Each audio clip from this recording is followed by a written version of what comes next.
Las runas vikingas.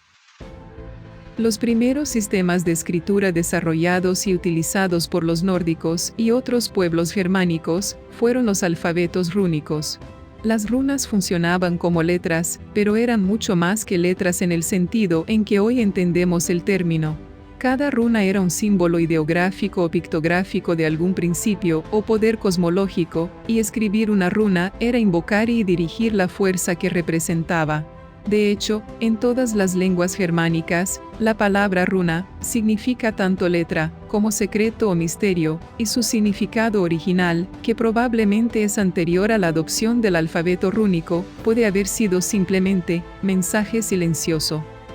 Cada runa tenía un nombre que insinuaba el significado mágico de su forma visual y el sonido que representa, que casi siempre era el primer sonido del nombre de la runa.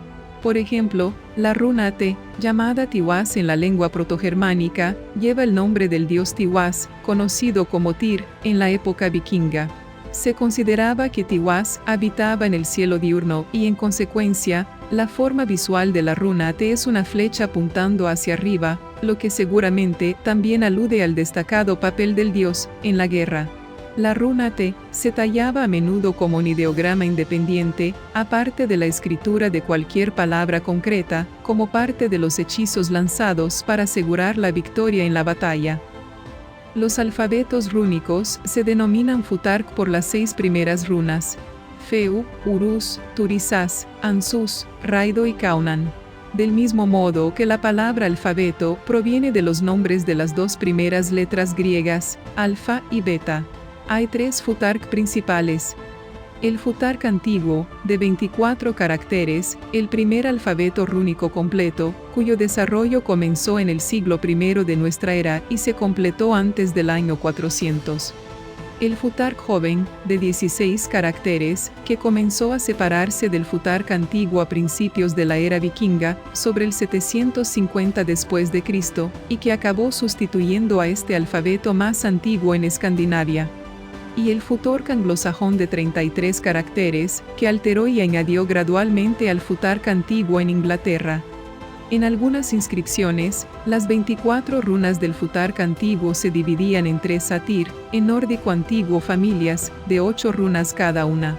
Pero el significado de esta división es, por desgracia, desconocido. Tradicionalmente, las runas se tallaban en piedra, madera, hueso, metal o cualquier otra superficie dura, en lugar de dibujarse con tinta y pluma, sobre pergamino. Esto explica su forma afilada y angulosa, que se adaptaba bien al medio. Gran parte de nuestros conocimientos actuales sobre los significados que los antiguos pueblos germánicos atribuían a las runas proceden de los 3 poemas rúnicos. Documentos de Islandia, Noruega e Inglaterra, que ofrecen una breve estrofa sobre cada runa en sus respectivos Futhark.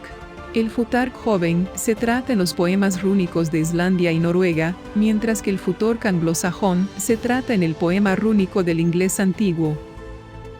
El origen de las runas. Aunque los runólogos discuten sobre muchos de los detalles de los orígenes históricos de la escritura rúnica, existe un amplio acuerdo sobre un esquema general. Se supone que las runas se derivaron de uno de los muchos alfabetos itálicos antiguos que se utilizaban de entre los pueblos mediterráneos del siglo I de nuestra era, que vivían al sur de las tribus germánicas. Los símbolos sagrados germánicos anteriores, como los conservados en las tallas rupestres del norte de Europa, probablemente también influyeron en el desarrollo de la escritura. La primera inscripción rúnica que conocemos se encuentra en el broche de Meldorf, fabricado en el norte de la actual Alemania hacia el año 50 de la era cristiana.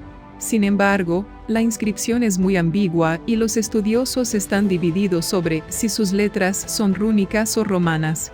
Las primeras inscripciones rúnicas, sin equívoco, se encuentran en el Peine de Vimose, Dinamarca, y en la punta de lanza de Obrestabu, en el sur de Noruega, ambas fechadas aproximadamente en el año 160 después de Cristo. La primera talla conocida de todo el Futhark, en orden, es la de la piedra de Kilber, en Gotland, Suecia, que data aproximadamente del año 400 después de Cristo. La transmisión de la escritura del sur de Europa al norte de Europa probablemente se produjo a través de las tropas germánicas, la institución militar dominante en el norte de Europa en ese periodo, que habrían conocido la escritura itálica de primera mano durante las campañas entre sus vecinos del sur. Esta hipótesis se ve respaldada por la asociación que las runas siempre han tenido con el dios Odín, que en el periodo protogermánico, bajo su nombre original Wodanás, era el modelo divino del líder humano de la tropa y el patrón invisible de sus actividades. El historiador romano Tácito nos dice que Odín, Mercurio en la interpretación romana, ya estaba establecido como el dios dominante en los panteones de muchas de las tribus germánicas en el siglo I. Si las runas y el culto a Odín surgieron juntos, o si este último fue anterior al primero, es de poca importancia para nuestros propósitos aquí, como señala el estimado erudito indoeuropeo Georg Dumézil. Si Odín fue primero y siempre el más alto mago, nos damos cuenta de que las runas, por muy recientes que sean, habrían caído bajo su dominio. Nuevos y particularmente eficaces instrumentos para los trabajos mágicos se convertirían por definición y sin discusión en una parte de su dominio. Odín podría haber sido el patrón, el poseedor por excelencia de este reducidísimo poder del conocimiento secreto, antes de que el nombre de ese conocimiento se convirtiera en el nombre técnico de los signos tanto fonéticos como mágicos que venían de los Alpes o de otros lugares, pero que no perdían su antiguo y más amplio sentido. Sin embargo, desde la perspectiva de los propios pueblos germánicos antiguos, las runas no procedían de una fuente tan mundana como un alfabeto itálico antiguo. Las runas nunca fueron inventadas, sino que son fuerzas eternas y preexistentes que el propio Odín descubrió al someterse a una tremenda prueba. Este relato ha llegado hasta nosotros en el poema nórdico antiguo, Abamal, los dichos del alto. Sé que me colgué en el árbol azotado por el viento, todas las 9 noches, atravesado por mi lanza y entregado a Odín, sacrificado a mí mismo, en ese poste del que nadie sabe dónde sus raíces corren. No recibí ninguna ayuda, ni siquiera un sorbo del cuerno. Mirando hacia abajo, tomé las runas, gritando las agarré. Luego, caí de allí. El árbol del que se cuelga Odín no es otro que Yggdrasil, el árbol del mundo, en el centro del cosmos germánico, cuyas ramas y raíces sostienen los 9 mundos. Justo debajo del árbol del mundo se encuentra el pozo de Urd, una fuente de increíble sabiduría. Las propias runas parecen tener su morada nativa en sus aguas. Así lo sugiere también otro poema nórdico antiguo, el Voluspa, conocido como la visión de la vidente. Hay un fresno llamado Yggdrasil, un poderoso árbol bañado en granizo blanco. De él vienen los rocíos que caen en los valles. Se mantiene siempre verde sobre el pozo de Urd. De allí vienen doncellas, muy sabias, 3 del lago que se encuentra bajo el poste. Una se llama Urd, otra Verdandi, Skuld la tercera. Ellas tallan en el árbol la vida y el destino de los niños. Estas 3 doncellas son las Nornas, y sus tallas seguramente consisten en runas. Por tanto, tenemos una clara asociación entre el pozo de Urd, las runas y la magia. En este caso, la capacidad de las Nornas de tallar los destinos de todos los seres. Presumiblemente fue Odín quien impartió las runas a los primeros maestros rúnicos humanos, después de que las descubriera, sacrificándose ritualmente a sí mismo y ayunando durante 9 días mientras miraba fijamente las aguas del pozo de Urd. Es probable que su paradigmático sacrificio se imitara simbólicamente en las ceremonias de iniciación, durante las cuales el candidato aprendía el saber de las runas. Desgraciadamente, no ha llegado a nuestros días ninguna prueba concreta de tal práctica. Filosofía rúnica y magia. En la cosmovisión germánica precristiana, la palabra hablada posee poderes creativos terriblemente fuertes. Como señala la erudita escandinava Katarina Rodever, se reconocía que la pronunciación de palabras tenía una tremenda influencia sobre los asuntos de la vida. El impacto de una frase pronunciada en voz alta no podía cuestionarse y nunca podía retirarse, como si se hubiera convertido en algo físico. Las palabras crean la realidad, no al revés. Esto es, en un sentido importante, una anticipación de la filosofía del lenguaje, avanzada por el filósofo alemán del siglo XX, Martin Heidegger, en su ensayo seminal, El lenguaje. Para Heidegger, el lenguaje es un elemento estructurador ineludible de la percepción. Las palabras no se limitan a reflejar nuestra percepción del mundo, sino que percibimos y experimentamos el mundo de las formas particulares que nuestro lenguaje nos exige. Pensar fuera del lenguaje es literalmente impensable, porque todo el pensamiento tiene lugar dentro del lenguaje, de ahí los poderes creativos inherentes y divinos de las palabras. En la sociedad germánica tradicional, vocalizar un pensamiento es hacer que ese pensamiento forme parte del tejido de la realidad, alterando la realidad en consecuencia, quizá no de forma absoluta, pero sí en alguna medida importante. Cada una de las runas representa un fonema. La unidad de sonido más pequeña de una lengua, como la T, la S, la R, etc. Y como tal, es una transposición de un fonema a una forma visual. La mayoría de los lingüistas modernos dan por sentado que la relación entre el significado, la realidad concreta a la que se refiere una palabra, y el significante, los sonidos utilizados para vocalizar esa palabra, es arbitraria. Sin embargo, una minoría de lingüistas adopta una teoría opuesta conocida como fonosemántica.